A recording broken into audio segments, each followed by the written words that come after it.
সুশান্ত পরামানিক মহাশয় বলেছেন, উদয় কুমার মহাশয়,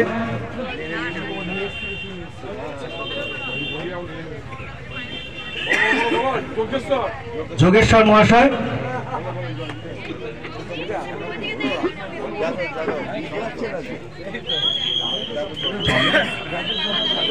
যাদব বাবু এবং হোসেনজিৎ দাস মহাশয়, কিছু আমাদের আরো কিছু গ্রহণ করা আছে মহাশয় 20 নম্বর ওয়ার্ডের কাউন্সিলর সুজিত বিশ্বাস মহাশয়, বিশিষ্ট সমাজসেবী। প্রথমে এরপর আমরা উদ্বোধনে চলে যাব বিধায়ক মাননীয় খোকন দাস এবং সকল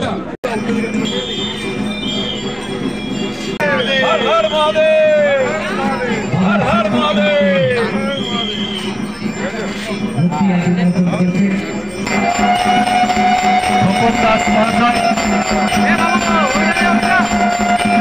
হর হর মহাদেব।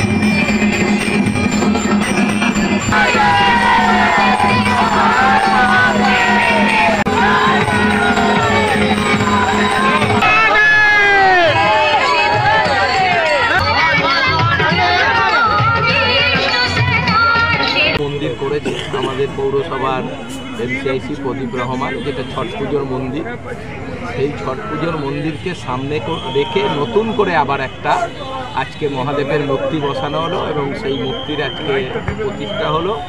আমরা সব পৌরসভার কাউন্সিলররা রয়েছে, আমাদের উজ্জ্বল পরামানিক আছে, শ্যামাদাস, ইন্তেকাম আলম, সুশান্ত পরামানিক, জয়দেব মুখার্জি, স্বীকৃতি হাজরা, তন্দা দাস, বহু কাউন্সিলর এবং বিশিষ্ট মানুষজন এসেছে এবং সেই মহাদেবের মূর্তির উদ্বোধন হলো এবং সব মাসে 2 দিন সন্ধ্যা আরতি হবে বাঁকার পাড়ে। গোটা বাঁকার পাড়ের জায়গাটা সুন্দর হয়ে গেল। প্রথম ঘটনা হচ্ছে, এখানে হিন্দু মুসলমানের কোনো ব্যাপার নয়, মন থেকে যদি কোনো কিছু করার ইচ্ছা থাকে এবং মন থেকে যদি কাউকে দেবতাকে যদি মন থেকে মানা যায়, সেটা নিশ্চয়ই হয়।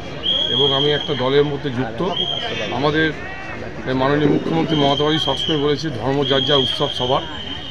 এই কারণেই আজকে এই মূর্তিটা আমরা করতে পেরেছি এবং আগামী দিনে আমাদের আরও অনেক কিছু আমাদের পরিকল্পনা আছে এবং এলাকার প্রত্যেকটি মানুষের সহযোগিতা, ভালোবাসা এবং প্রত্যেকটি মানুষই আমাকে প্রত্যেকটা পুজো তারা আমন্ত্রণ করে, তখন তারা দেখে না যে প্রদীপ রহমান কি মুসলিম না হিন্দু। দেখুন, আমার নামের মধ্যে প্রদীপ আর রহমান দুটো আছে, দুটো নামের মধ্যে মিল আছে। একদিকে প্রদীপ হচ্ছে হিন্দুদের নাম, রহমান হচ্ছে মুসলিম নাম। তাই সেই কারণে তো হয়তো আজকে মানুষের সব ধর্মের মানুষের আজকে কাজ করতে আমি এগিয়ে আসতে পারছি এবং আমাদের বর্ধমান দক্ষিণের বিধায়ক মাননীয় খোকন দাস মহাশয়ের সহযোগিতা নিয়ে এবং বর্ধমান মিউনিসিপ্যালিটির সহযোগিতা নিয়ে আজকে আমরা এই উন্নয়নটা করছি। এবং ধন্যবাদ জানাই আমাদের মুখ্যমন্ত্রী মমতা ব্যানার্জি এবং আমাদের সেনাপতি অভিষেক বন্দ্যোপাধ্যায়। আগামী দিনে তাদের পথ যেভাবে আমাদের চলা হয় সেভাবে চলবো এবং মানুষের পাশে থাকবো সবসময়, এইটাই সবসময় চিন্তা করি। এবং আমরা এখানে সেকেন্ড মন্ডে এবং ফোর্থ মন্ডে আমরা এখানে সন্ধ্যা আরতি করবো। আমাদের খোকন দাস মহাশয় আমাদের সহযোগিতা করবেন বলেছেন এবং আমাদের এমসিআইসি সুশান্ত পরামানিকও আমাকে বলেছে এটা করলে খুব ভালো হয়। তা আমি এবং এলাকাবাসীর মানুষের চাহিদা আছে এবং সকলে দেখি আমরা চেষ্টা করছি যে 2 সপ্তাহে করবো আমরা, আমাদের সন্ধ্যা আরতি হবে। আরতি তো ধরো নদীর ব্যবস্থা বা কোনো লিখিত কোথাও জানিয়েছেন জল? হ্যাঁ, তো আমাদের তো জলটা ধরো যেদিনকে আরতি করবো সেদিনকে আমরা বলবো একটু জলটা দেওয়ার জন্য, একটু বলবো। জল তো অলরেডি মোটামুটি এখন অনেকটা জল পাওয়া যাচ্ছে। আমরা আমাদের ওয়ার্ডে এইটার দিকটা আমরা পরিষ্কার পরিচ্ছন্ন করেছি। আগে যেভাবে জল থাকতো না তার তুলনায় অনেকটা জল এখন আছে এবং আমরা বাঁকাটা পরিষ্কার পরিচ্ছন্ন করার জন্য আমরা আমাদের বর্ধমানে মিউনিসিপ্যালিটি এবং বর্ধমানের বিধায়ক খোকন দাস সহযোগিতা নিয়ে আমরা বাঁকাটা সংস্কার বলে আমরা ঠিক করেছি। আমরা চাই যে আগামী দিনে বাঁকায় বোট চলুক। যদি বর্ষার সময় যদি জল টল জমে যায় তখন অনেক ছাত্রছাত্রী তারা ঠিক স্কুল যেতে পারে না। যদি আমরা যদি বাগানটাকে ঠিক রাখি, পরিষ্কার পরিচ্ছন্ন করে রাখি এবং জলটা ঠিক মতো রাখতে পারি, তাহলে আমাদের যাতায়াত করতে অসুবিধা হবে না, আমাদের জলপথে আমরা যেতে পারবো। কিসের মূর্তি করেছেন এখানে? বাকি আমরা এখানে একটা মহাদেবের একটা মূর্তি করেছি আমাদের, এবং আজকে সেটি উদ্বোধন করলেন আমাদের দক্ষিণে বিধায়ক খোকন দাস মহাশয় এবং প্রত্যেক ওয়ার্ডের কাউন্সিলর উপস্থিত থেকে। কি থেকে তৈরি ওটা, মোটামুটি কেমন কি বাজেট ওটা? এটা মোটামুটি বাজেট প্রায় আনুমানিক 50,000 টাকার মতো খরচা হয়েছে আমাদের মূর্তিটা। কতদিন সময় লাগবে? এবং এটা প্রায় 3 থেকে 4 মাসের মধ্যে সময় লেগেছে আমাদের মূর্তিটা করতে। এবং আজ আমরা ঠিক করেছিলাম যে শিবরাত্রির দিনে আমরা উদ্বোধন করব, এবং আজকে আমাদের শিবরাত্রির দিনে আজকে আমরা মহাদেবের মূর্তি উদ্বোধন করলাম। এলাকার প্রত্যেকটি মানুষ প্রচুর খুশি। আপনি নিজে একজন শিবের বড় ভক্ত, নিশ্চয়ই শিবরাত্রির দিনে আজকে শিবের বড় ভক্ত বলেই তো করতে পেরেছি। আজকের দিনে খুব ভালো লাগছে। এর আগেও আমি প্রথম না, এটা আগেও আমি একটা শিব মন্দির করেছি, এখানে কালী মন্দির করেছি, ছট পুজো করি, দুর্গা পুজো করি, এবং আগামী দিনে আমি যেই ধর্মের মানুষ আমি, এছাড়া ঈদ আছে আমাদের, সেই ঈদ উপলক্ষে আমাদের বলিউডের স্টার আমাদের মন্দাকিনী আসছে আমাদের 18 নম্বর ওয়ার্ডে, সেখানে একটি আমাদের মীনাক্ষী শেষাদ্রি আসছে, আমাদের মীনাক্ষী শেষাদ্রি আসছে 4টের সময় আমাদের আসবে। আমাদের গোলাহাট রায়লা ভবন বিয়েবাড়ির সামনে থেকে আমাদের একটা র্যালি করব।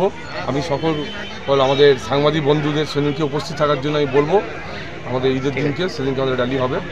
এবং সকলকে আজকে অসংখ্য ধন্যবাদ জানাই যে আজকে আমাদের এই অনুষ্ঠানটি করার জন্য। প্রত্যেকটি চ্যানেলকে আমি আমার 18 নম্বর ওয়ার্ডের তরফ থেকে বিশেষ ধন্যবাদ জানাই। আমাদের সব চ্যানেলে আমাদের কর্মকর্তারা এসছে, প্রত্যেকটি কর্মকর্তাকে আমার চ্যানেলে আমরা অসংখ্য ধন্যবাদ জানাই।